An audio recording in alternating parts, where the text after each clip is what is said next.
sisi wa Kristo hatuwezi tu wa Kristo kwa sababu ya jinsi yoyote, ni kwa kuwa tumemkubali Yesu kuwa Bwana na Mwokozi wa maisha yetu. Ile day one uliyokubali Yesu awe Bwana na Mwokozi wa maisha yako, ndiyo unaitwa Kristo. Jumapili tuliadhimisha Pentecost,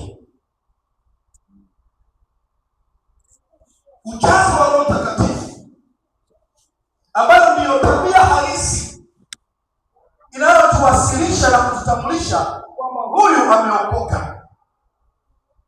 Kwa hiyo kanisa la Kristo kwa upande mwingine ni kusanyiko la watu waliookolewa na kuunganishwa katika mwili wa Kristo. Hivyo Mkristo wa kanisa la Kristo ni mtu aliyeokoka, anayemwamini Kristo na kuishi kwa kufuata mafundisho na maagizo ya neno la Mungu, yaani Biblia. Bwana asifiwe sana.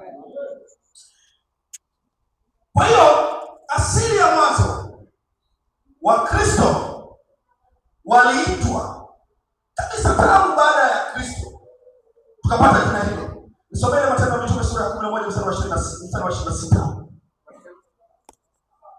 Matendo ya Mitume sura ya 11 mstari wa 26. Matendo ya Mitume sura ya 11:26. Naam. Neno la Mungu nasema, hata alipokwisha kukawa kwa muda wa mwaka mzima. Kwa Matendo ya Mitume sura ya 11 na mstari wa 26.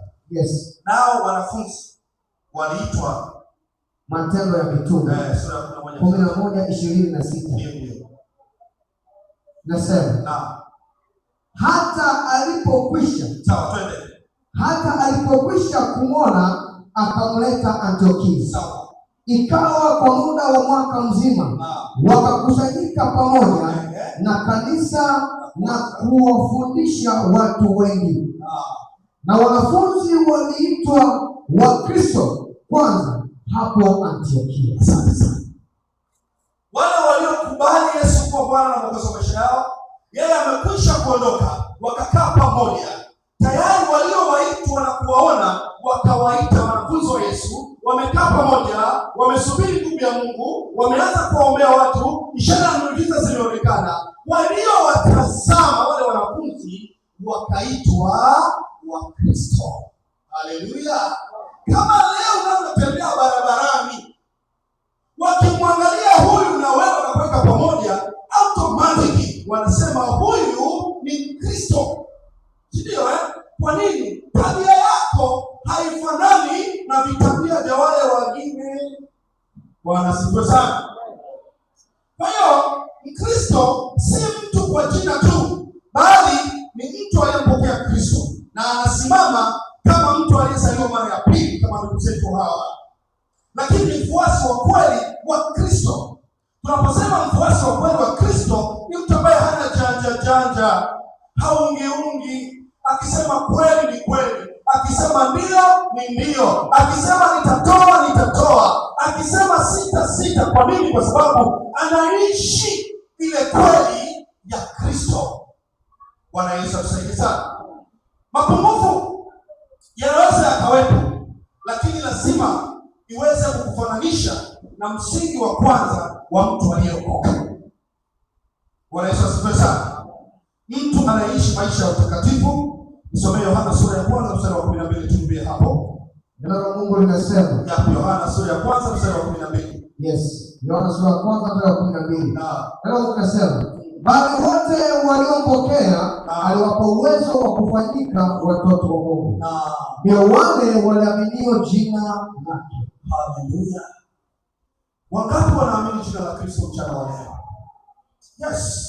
Kwa automatic wewe ukiamini jina la Kristo, tabia yako unaitwa Mkristo wa kanisa la Kristo. Kwa hiyo hata hili jambo likitoka, Mkristo anabaki kuwa Mkristo. Ndio maana tulianza 0, tukaja 1, tukaja 2, tukaja 3, leo tuko hapa. Kwa nini? Kama tungelikuwa tunasali kwa ajili ya jengo msingekuwepo hapa tangu kile kipindi. Maana yake nini? Ile tabia ya Ukristo inaishi kwa Mkristo hata kama hayupo ndani ya kanisa hili jengo. Bwana Yesu atusaidie sana.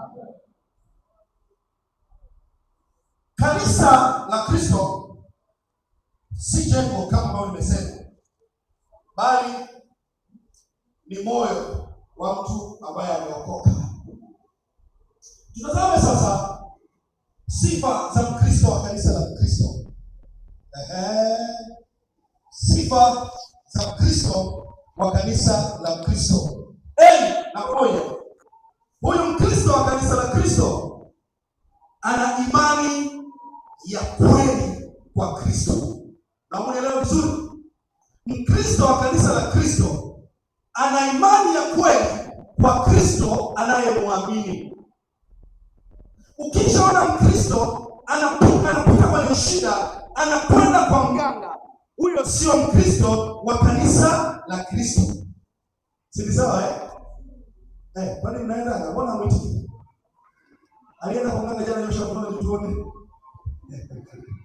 Kwa hiyo Mkristo wa kanisa la Kristo anaweka imani ya kweli kwa Kristo. Hata kipita kwenye changamoto, anabaki kwa Kristo.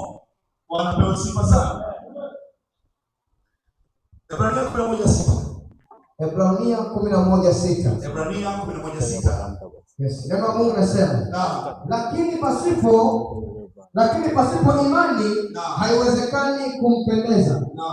Kwa maana mtu amwendeaye Mungu lazima aamini kwamba yeye yuko na kwamba huwapa thawabu wale wamtafutao. Asante sana.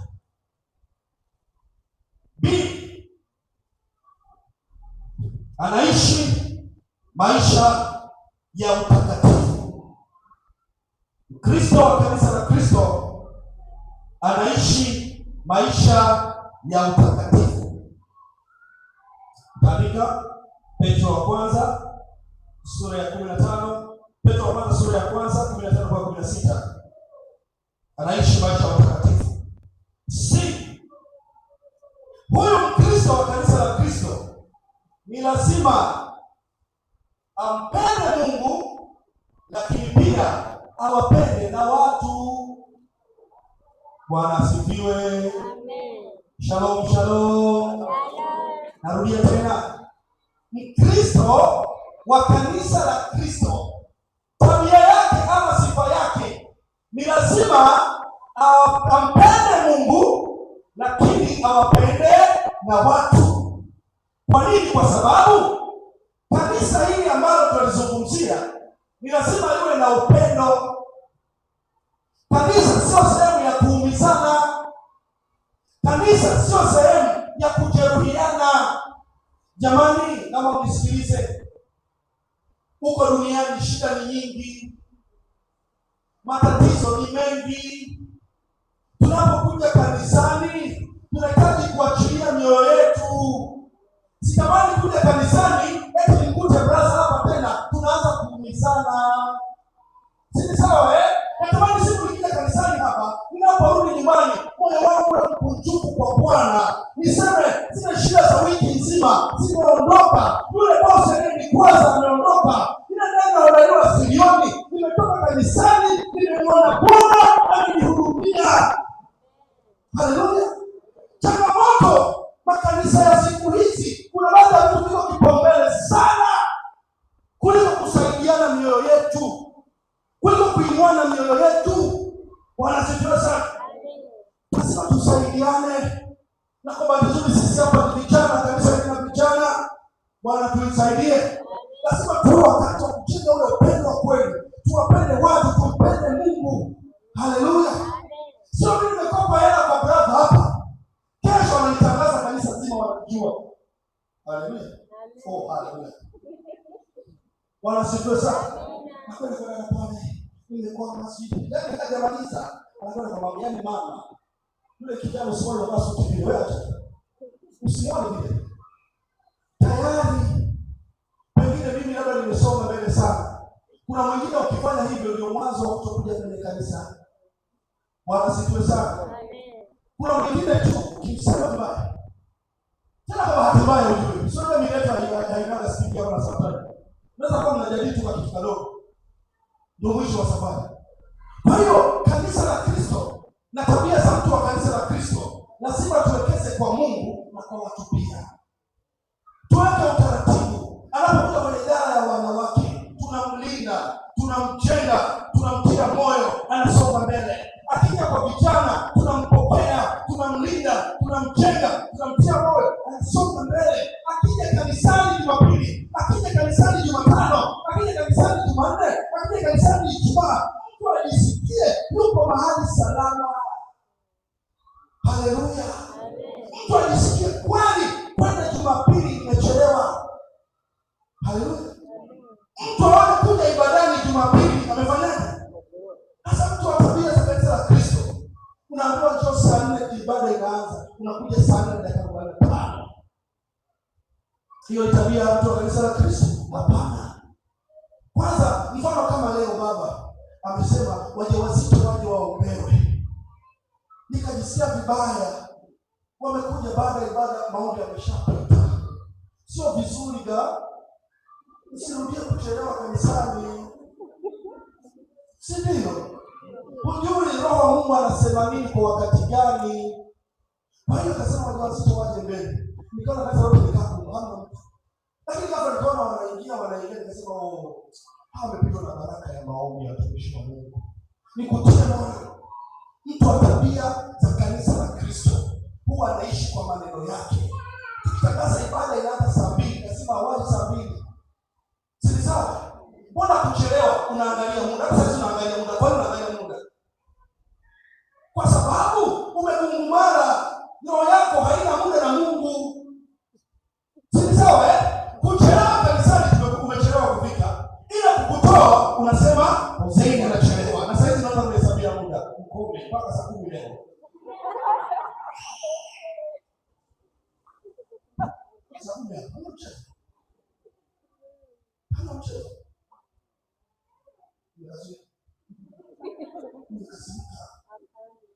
Haleluya.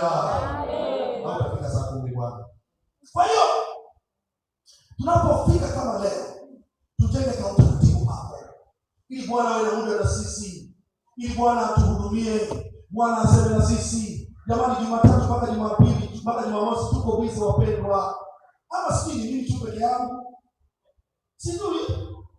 Yaani najihisi kama siku imeisha, hata sijui imeshaje. Mara hii nimeita, mara nikifanya hiki, unahitaji yule kwa fulani, mara saa 10 saa 1 saa 4 usiku. Kwa Jumapili tukapata leo. Tusipokuwa makini mchungaji, shetani atatupora nako. Atakapora. Bila wazo kweli. Atakapora. Kwa mwisho wa siku tutakuja kanisa la Kristo, lazima adumu katika kanisa. Lazima adumu katika kanisa, lakini ndio nyingine kushika neno la Mungu. Tunatazama kipengele kingine. Kwangu acha nisaidie. Nimewasaidia vijana wangapi hapa kwenye ndoa zao?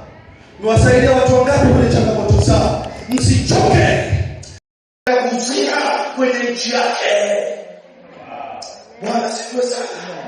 Hiyo ndio tabia ya mtu wa kanisa la Kristo. Wanajeshi wakiwa vitani wanapigana sana, lakini hata wenzao wakiondoka wanakuambia wewe, tunakukabidhi huyu hapa.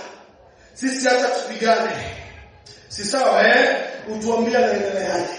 Kama tasiraha, kama risasi hizi hapa, mlinde. Akitokea mwenzetu anakuwa dhambini, atupaswe kushalia na kupiga vigelegele. Tunamkabidhi kwa mtu aliyesimama. Bwana huyu ni wa kwako. Hakikisha anarejea shambani. Hakikisha anarudi kundini. Hiyo ni changamoto imempata. Mtie moyo. Omba naye. Msaidie. Wakati wengine wanakuambia mate, dada umepata mimba, lione limezaa, wewe mwambie Yesu anakupenda. Hiyo ni bahati mbaya. Usitende dhambi tena. Songa mbele. Inuliwa.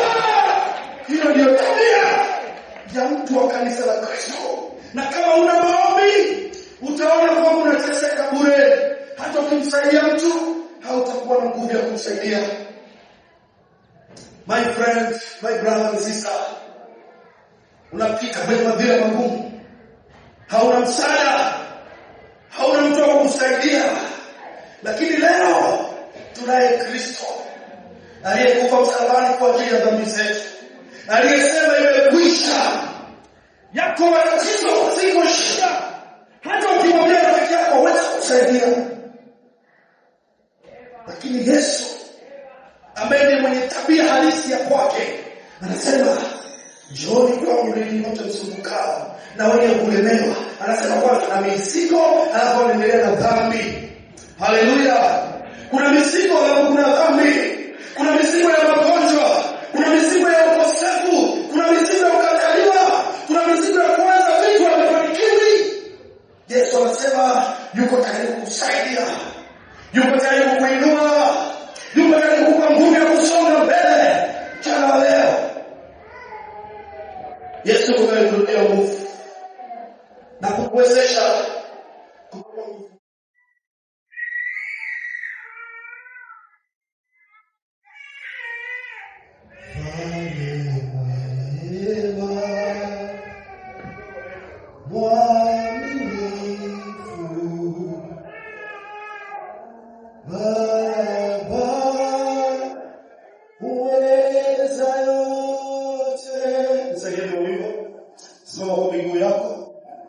Tumalize baada ya mchana leo.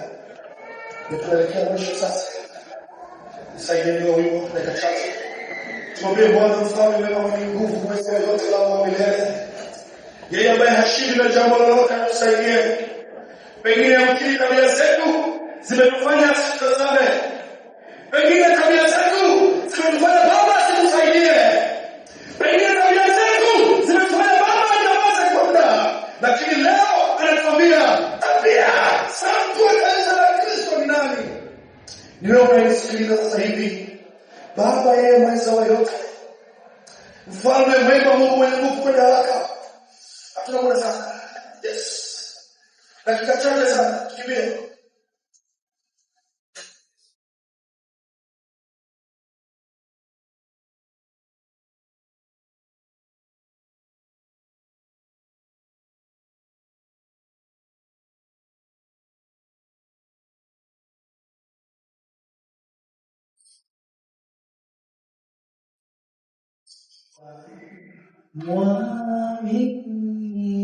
Sikiliza maneno haya. Bwana muweza yote, Yeye anaweza ndio. una nguvu, Yesu ana nguvu. haushindwi. Pokea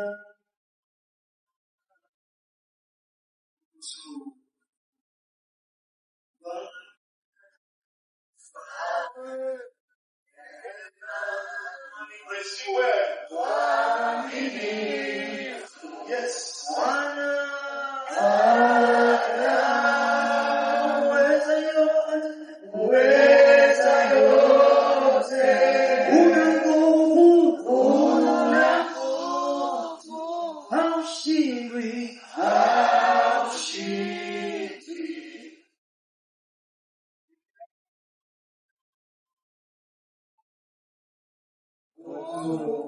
One more time.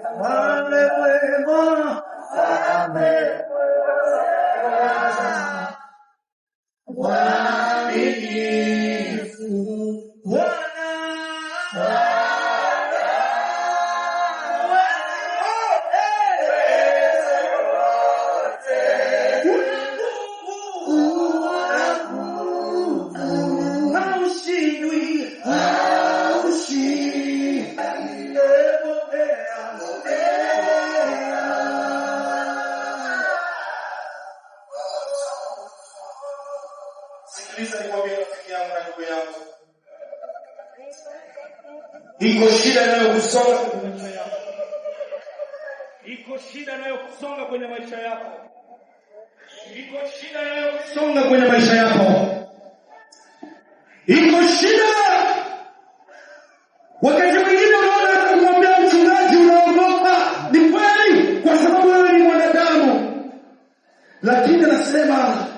mfalme mwema, Baba mweza wa yote, mwenye nguvu, haushindi na jambo lolote. Yeye yuko tayari kukusaidia. Ndio, kuna watu kati yetu wanaota ndoto za mauti.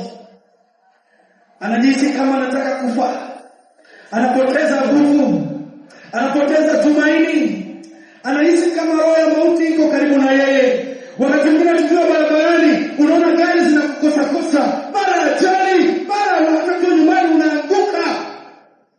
Yesu ananiambia nikuhudumie, hashindwi na jambo lolote. Hofu ya ondoe sasa, hofu ya ikoe sasa. Toa nguvu, simama, inuka. Ndio, tena ni mama.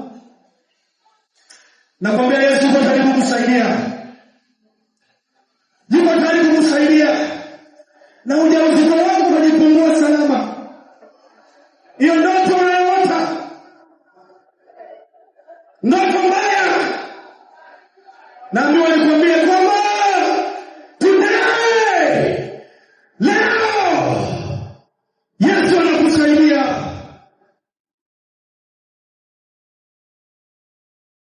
Yesu anakusaidia. Wewe unapitia kwenye changamoto mbalimbali, Yesu anataka kukuvusha. Kuna aina biashara unataka kuianzisha, leo unapanga, kesho unapangua. Yesu anasema anza sasa kwa kidogo ulichonacho. Yeye yuko tayari kukusaidia.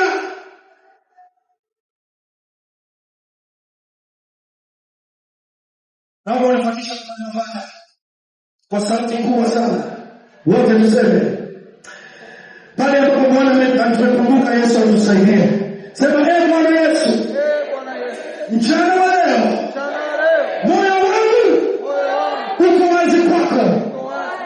Asante kwa neno lako, na kuomba unisaidie pale ambapo sijatimiza wajibu wangu kwako. Moyo wangu uanze upya, moyo wangu upokee, ili uenende sawa sawa na mapenzi yako. Yesu, wewe unanijua. Shughulika na mahitaji yangu, shughulika na udhaifu wangu. Kakina kidogo. Asante, sauti kidogo. Haya, hebu ufanya screen kwenye maisha yako. Ni lipi linakusumbua? Ndio. Ni jambo gani linakusumbua? Ni nini linakusumbua? Hebu nipate picha, litazame tu hilo. Lakini sasa mtazame Yesu aliyekufa msalabani kwa ajili yako, mwenye tabia halisi za kanisa lake, na umekombolewa kwa damu yake. Mwambie Bwana, shughulika na hitaji langu haya. Omba sasa Baba, katika jina la Yesu. Usikae kimya, tume. Tazama udhaifu wangu Bwana ni nini. Shughulika nao Bwana. Udhaifu wa kanisa lako Bwana, unaujua. Udhaifu wa mama huyu, udhaifu wa baba huyu, udhaifu wa kijana huyu Bwana, unaujua. Shughulika naye Bwana, shughulika naye Bwana, shughulika naye Bwana, shughulika naye Bwana, shughulika naye, shughulika naye, shughulika naye, shughulika naye, shughulika naye. Saidie, tendee Bwana, katika jina la Yesu, katika jina la Yesu, katika jina la Yesu. Ninaachilia baraka, ninaachilia neema, ninaachilia nguvu, ninaachilia ushindi, ninaachilia baraka katika jina la Yesu. Hofu ya mauti toka, hofu ya mauti toka, ndoto mbaya toka. Achilia, achilia, achilia, achilia uchumi wetu adui, achilia uchumi wetu, achilia, achilia, achilia, achilia katika jina la Yesu.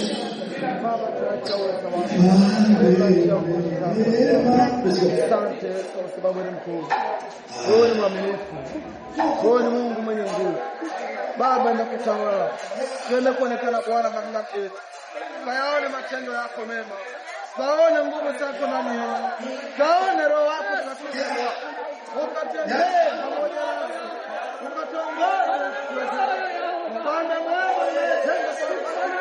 Naomba neema yako na nguvu zako ndani yetu tuweze kupiga hatua kwa neno lako Mungu la uzima, tuweze kuishi katika haki yako, tuweze kuishi katika kweli yako Bwana. Ukatutenda mbali na matendo ya dhambi. Bwana, tukatazame agano lako. Bwana, tukatazame neema yako. Bwana, tukatazame msalaba. Mungu, ukatuinua tena Baba, tuweze kutembea. Naomba Bwana uaminifu wako ukatembea ndani yetu, ukatupelea kukuza Bwana, ukatupelea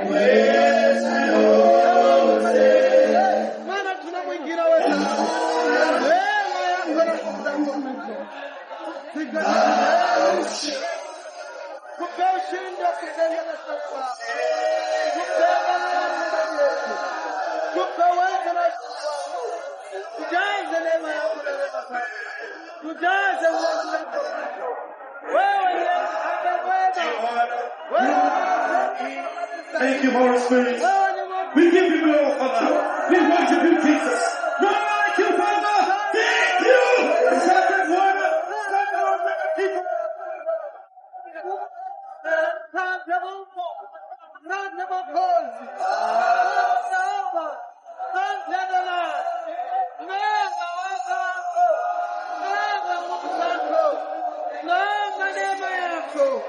Bwana ukatembee pamoja nasi.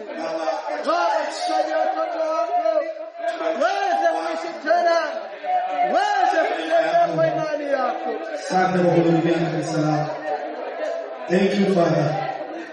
Asante Baba, katika jina la Yesu. Amen. Pigie Yesu makofi tafadhali. Keti kidogo.